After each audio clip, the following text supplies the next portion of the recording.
আগে যে ঘটনা হলো আমি স্টার্টিং থেকে বলি, তারপর কি অ্যাকশন হলো কি হলো। কালকে যে ন্যাশনাল হাইওয়ে 12 ওখানে যে অবরোধ হলো বেলডাঙ্গাতে, আমরা মোটামুটি 4 ঘন্টা ওখানে কথা হলো। পাবলিক একটু কোঅপারেট করছিল, কোনো কোনো ভায়োলেন্ট ভিড় ছিল না। তো আমরাও কথা বললে বললে বললে তারপর ওকে আমরা যথেষ্ট চেষ্টা করলাম কি সিচুয়েশান সব ঠিকঠাক থাকে। তো কালকে যে মাইগ্রেন্ট লেবার ওখানে ঝাড়খণ্ডে মারা গেছিলেন, ওকে টিম আমাদের কালকে রাত্রিবেলায় ঝাড়খণ্ডে একটা টিম, ডালটেনগঞ্জ জেলাতে একটা টিম অলরেডি এখান থেকে চলে গেছে, এখন ওখানে তদন্ত করছে। ওখানকার লোকাল এসপির সঙ্গে আমার কথা হয়েছে। এছাড়াও আজকে যে ইস্যু হলো সকালে, বড়োয়া মোড় ব্লক করা হলো অলমোস্ট অ্যারাউন্ড 11 সাড়ে 11 বাজে। আর তারপর ওখানে রেলওয়ের যে পাঁচরাহা মোড় ছিল, পাঁচরাহা মোড় অবরোধ হলো। তো এই দুটা যে ছিল, পুলিশ তারপর ওখানে বড়োয়া মোড়ে গিয়ে কথা বলছিল। বিকজ হঠাৎ করে আমি আগেও বলেছি, দিনও বলেছি, আগে আমাদেরকে লোকাল পাবলিক সঙ্গে একটু কথা বলতে হবে কি ইস্যু আছে, কি দাবি আছে। আবার মাইগ্রেন্ট লেবার নিয়েই ইস্যু ছিল। লেকিন আজকে যে ছিল, আজকে পাবলিক অ্যাগ্রেসিভ ছিল। আজকে কালকে যেরকম বলছে পাবলিক, যে মিডিয়াতে অনেক জায়গায় দেখানো হচ্ছে কি বেলডাঙ্গা জল ছিল, কালকে অ্যাকচুয়ালি বেলডাঙ্গায় এনএচের উপর দুটা টায়ার ছিল, সে জল ছিল।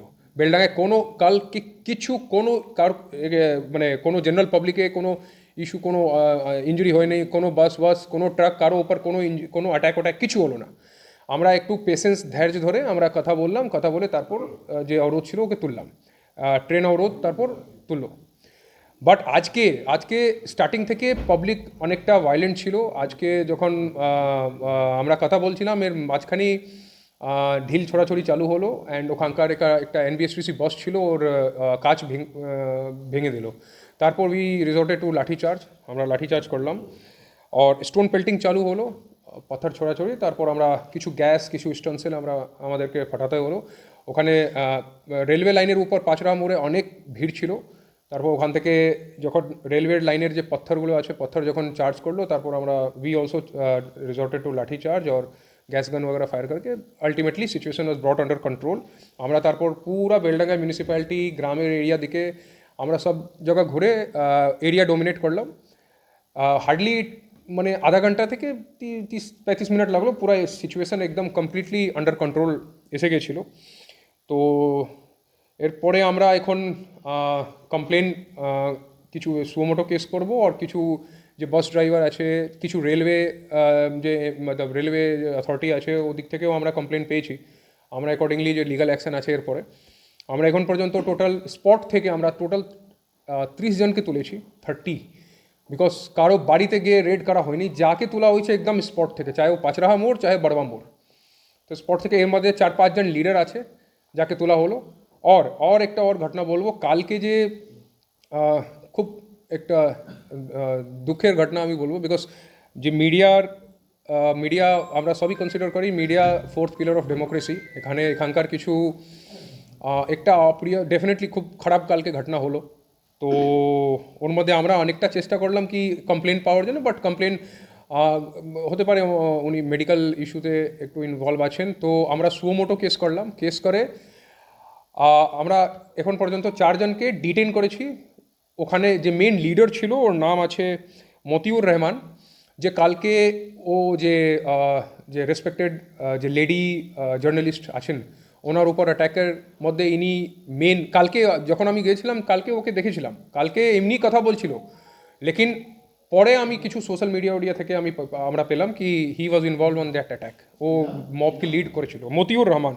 তো আজকে ওকে ধরা হয়েছে, আজকে ঝামেলার মধ্যেও আজকে ও ছিল বড়োয়া মোড়ে, আজকে ওকে তোলা হলো।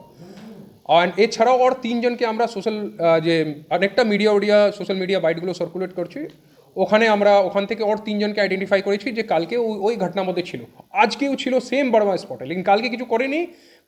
আজকে যখন মেরেছে, যখন ভিডিও আমরা পেলাম, তখন আমরা যখন কম্পেয়ার করলাম তো উই ফাউন্ড কি এরা ছিল। তো এই 4 জনকে আমরা অ্যারেস্ট করে ও পার্টিকুলার কেসে আমরা পাঠাবো, যে জার্নালিস্ট ইঞ্জুরি যে কেস আছে কালকে। এছাড়া বাকি টোটাল যে 30 জন আছে, 30 জন মধ্যে আমরা এখন যে ডিফারেন্ট মিডিয়া দেখে আমার যে ক্রাইম টিম আছে, সাইবার টিম আছে, ও ম্যাচ করছে কে কি সবের अगेंस्ट কোথায় কোথায় কোন কোন ভিডিওতে এভিডেন্স আছে, এই ভিডিওতে দেখা যাচ্ছে একে ভাঙচুর করতে, এইসব এরকম করে আমরা ইয়ে করছি। টোটাল 30 জনকে যে তুললাম, ওকে কেস ভেরিফাই করে আমরা কোর্টে পাঠাবো।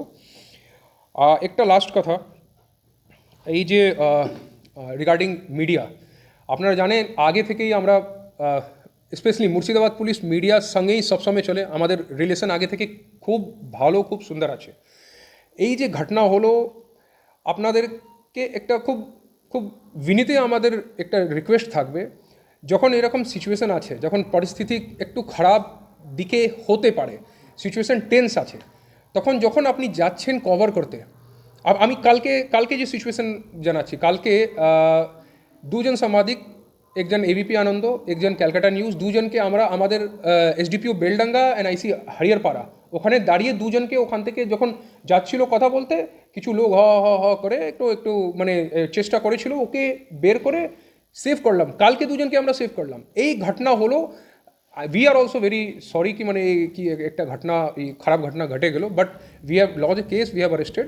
তো এই জন্য লাস্ট যে কথা বলবো, যখন মিডিয়া এরকম সিচুয়েশানে এইগুলো যে সিচুয়েশান আছে ওখানে যাচ্ছে, একটু একটু নিজে চিন্তাভাবনা করে রাখবেন। যখন আপনি বলছেন, একটা সেন্টিমেন্ট আছে, একটা মাইগ্রেন্ট লেবার ইস্যু নিয়ে অনেক দিন থেকে চলছে, অনেক জায়গা আমরা যে আলাদা স্টেটগুলোতে লোক যখন পুলিশ ডিটেইন করে রাখে, তারপর আমরা কথা বলে অনেক লোককে বের করে নিয়ে এসেছি। লেকিন একটা এই সেন্টিমেন্ট আছে, লোক এখান থেকে বাইরে গিয়ে কিছু কিছু ঘটনা ঘটছে যেখানে লোক মার খাচ্ছে। তো এই যে সেন্টিমেন্ট আছে, যখন আপনারা মিডিয়া বন্ধুরা যখন প্রশ্ন করছেন, তখন একটু সেন্টিমেন্টকে চিন্তাভাবনা করে, মানে উই উইল রিকোয়েস্ট কি আপনার দিক থেকে কোনো উকসানিমূলক কোনো কথা আপনি না বলেন, কি অপোজিট দিকে মানে মানে এখন তো ভিড়ের সেন্টিমেন্ট আছে, মব সেন্টিমেন্ট। এখন আপনি একটা সিঙ্গল লোকের সঙ্গে আপনি কথা বলছেন না, আপনি পুরো মবের সঙ্গে কথা বলছেন। মবের সব রকম লোক থাকে, তো কোনো আপনার কোনো একটা লুজ স্টেটমেন্ট কিছু বললে হতে পারে সামনে থেকে একটু কোনো লোক ওকে একটু নেগেটিভ ডাইরেকশনে নিয়ে নিলে, তারপর তো মবের তো কোনো মাথা নেই, মবের কোনো ডাইরেকশন নেই, একজন কিছু বললে হ করে সব চালু হয়ে যাবে। তো এই জন্যে আপনাদের একটা রিকোয়েস্ট থাকবে পুলিশ দিক থেকে কি, এখন আমরা অনেকটা কি আমাদের সিচুয়েশান কমপ্লিটলি আন্ডার কন্ট্রোল আছে, বাট যখন এইরকম সিচুয়েশান হলে একটু নিজে একটু পরিস্থিতি দেখে চেষ্টা করবেন কি আপনার কোনো আপনি যা আছে ফ্যাকচুয়ালি আপনি রিপ্রেজেন্ট করুন, আপনাকে কেউ কোনো মানা করছে না, আমাদের পুলিশ সবসময় আপনাদের সঙ্গে আমরা আছি, বাট কথা বললে একটু চেষ্টা করবেন কি কোনো ইনস্টিগেট করা না হোক। বাস দ্যাটস ইট, আমার এই কথা ছিল। 30 জন যাদের গ্রেফতার করা হয়েছে তাদের মধ্যে কোনো রাজনৈতিক